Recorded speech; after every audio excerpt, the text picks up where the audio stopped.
Шымкентте қару сататын дүкенге шабуыл жасаған ер адам күзетшіні жарақаттады. Шымкентте Арсенал қару-жарақ сататын дүкен тонаған ер адам ұсталды.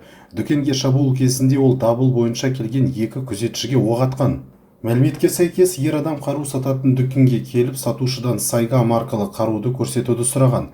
Қаруды алған соң сатушыны өзімен алып келген шолақ мылтықпен қорқытып, оқтап беруді талап етті. Дабыл бойынша келген екі күзетші ер адамды тоқтатпақ болғанда күдікті оларға қарсы оқ атқан. Нәтижесінде күзетшілердің бірі белгіленген жарақат алды, ал екіншісіне оқ брондалған кеудешесіне тиді.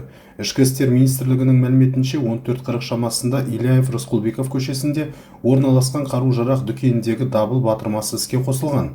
Оқиға орнынан қашпақ болған ер адам полиция көлігіне отырыпты. Сол сәтте оны Тұран аудандық полиция басқармасының қызметкерлері ұстаған. Белгілі болғанда, ер адам Өзбекстан азаматы, Шымкентте жалдамалы пәтерде тұрады. Одан шолақ мылтық және ұрланған Сайга карабині тәркіленді. Қазір оқиға орнында жедел тергеу тобы жұмыс істеп жатыр. Оқиғаның барлық мән-жайы анықталуда делінген хабарламада.